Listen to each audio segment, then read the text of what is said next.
So let's talk about siblings. There are moments when you love each other, and then there are also moments when it seems like your only goal in life is to slowly but surely drive each other off the edge to a point where all you want to do is tear each other into pieces. For me, most of those moments happened when I was back in elementary school. Surprisingly, I don't get in that many fights anymore. And on the few occasions when my sister and I are mad at each other, we don't fight. We're just really passive aggressive, and honestly, sometimes I think fighting it out would somehow be better. But for the most part, things are good. However, there was a time when it was not like that. There was a time when some of us would go to the extreme levels of lying about their own identity just so they could throw the consequences of their actions onto someone else. Let me tell you a story about how one very mischievous member of our family decided to put me in a situation which I, as the perfect angel child I was, did not deserve. So, on one particular night, my sister and I were hanging out in our room doing I don't know what. This was like 8 years ago, so it's not like I have a perfect memory of what we were saying and doing in that exact moment. I don't know why this matters or why I'm even talking about this. Why? What? When my mom opened our door to discuss a very serious situation with us. Your brother is crying because of this note he found. Someone gave him a note? What does it say? It says, "Dear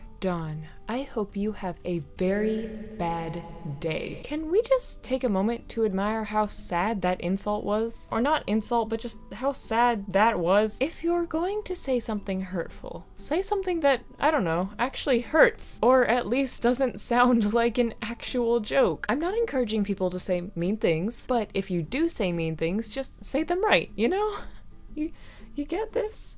No? Okay. Just in case you ever decide to write a rude note to someone, you should probably make a mental note of this information. And yes, I realize that was a really sad pun joke note thing. In case you couldn't tell, it's 4 a.m. and I don't really know what I'm saying, and I kind of probably shouldn't say it, but it's too late for that. I should not have said that. That sounded way better in my head. Then again, despite how absolutely pathetic the note was, we're getting back to the story now, my brother was crying. So I guess the terrible person who wrote the note actually did succeed in hurting my brother's 6-year-old feelings. Someone wrote that? That's terrible. Who would write such a thing? Elizabeth, you wrote it.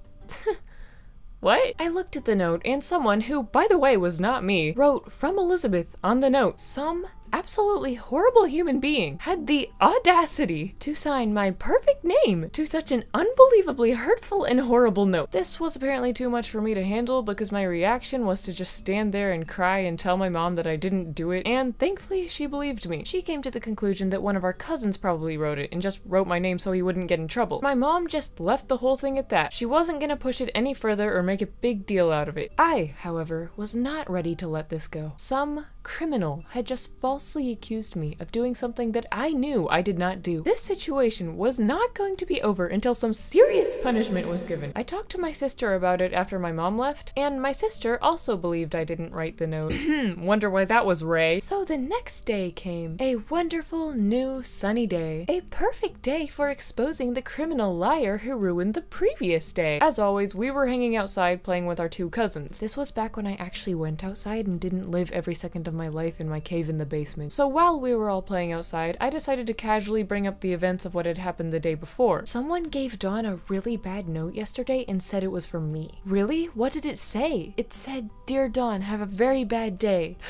Wow, I can't believe someone would actually write that. Yeah, I know. My mom thinks James wrote it. What? I didn't write it. Does she really think I wrote it? I could immediately tell by James's reaction that he didn't write it because he looked very much like he was on the verge of tears. Yeah, this whole note situation brought out a lot of emotions because we were all very hurt and betrayed by the anonymous person who decided to crush our feelings. Fun fact, if you've been watching my videos for a while, you might know about another video I made a while back which tells a story about my sister lying about something. Not saying that means anything, and you can do what you like with that information, but yeah, anyway, back to the story. Grace, being James's sister, was reasonably upset that James was being blamed for something he wasn't a part of. Because of this, Grace was pretty on board with the whole exposing and punishing the liar who actually wrote the note plan. In fact, at this point, all of us were. My brothers, cousins, and I had all teamed up, ready to see this whole thing come to an end. The 5 of us all believed in that moment that we were all serious detectives solving some serious case. Okay guys, let's narrow it down. It wasn't me.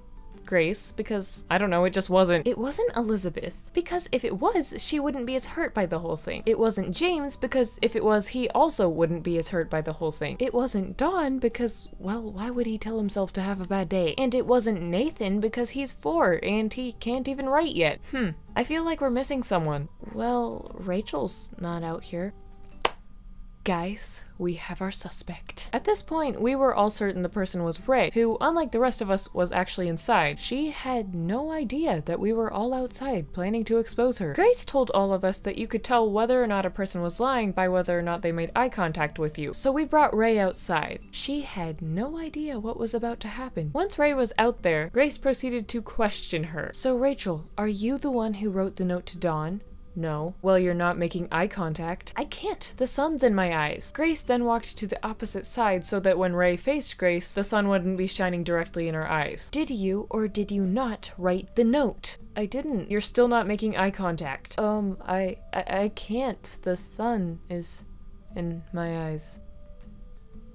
You mean the sun that's like directly behind you? Eventually, it was revealed that Ray was in fact the one who wrote the note. We had successfully caught our criminal. Which, come to think of it, Ray and Dawn had this really pointless rivalry when they were little kids, so I'm not entirely sure how we didn't come to the conclusion that Ray wrote the note earlier, but yeah. James and I were both happy to not look like terrible people, and Ray had to clean Dawn and Nathan's room as a punishment, so everything was magical and great. To top this entire situation, which was already dramatic enough as it was, the next day, Grace walked up to me at church and said, "Hey, thanks for standing up for me and James yesterday and helping your mom see that we didn't do anything bad." "Yeah, you're welcome. Thanks for helping us find the criminal." Guys, I'm not a terrible person. It was a stupid note. Why is this such a big deal? I'd like to end this video by saying my sister is not a bad person. Ray, if you're watching this, I love you and you're awesome, and yeah. When I told Ray I was making this video, she brought up how I never tell about the bad things I've done to her. So just to prove I wasn't perfect as a child either, here are some confessions of bad things I've done. One time, when my sister got back from a kindergarten pumpkin patch field trip, I cracked her pumpkin in half by chucking it at the ground to see if it would bounce like a basketball. On another occasion, I asked her to get off the swing set so we could play the pirate game, but when she got off the swing, I stole it from her. So now you all know that I was a terrible child who broke pumpkins and stole swings. I hope you're happy, Ray. Anyway, back to the point. What was the moral of this whole video? If you've done something bad, don't write someone else's name. Do what's right. I was gonna try and end this with like a right pun, because like writing names and doing what's right. What? But it's not working. So, yeah, you know what? The moral is don't blame someone else for your actions. Yay, okay, we're done. Thank you all so much for watching this video. Thank you guys so much for the fan art. If you sent fan art, then congratulations. You're rewarded queso. Have a wonderful day. Eat more tacos. Bye.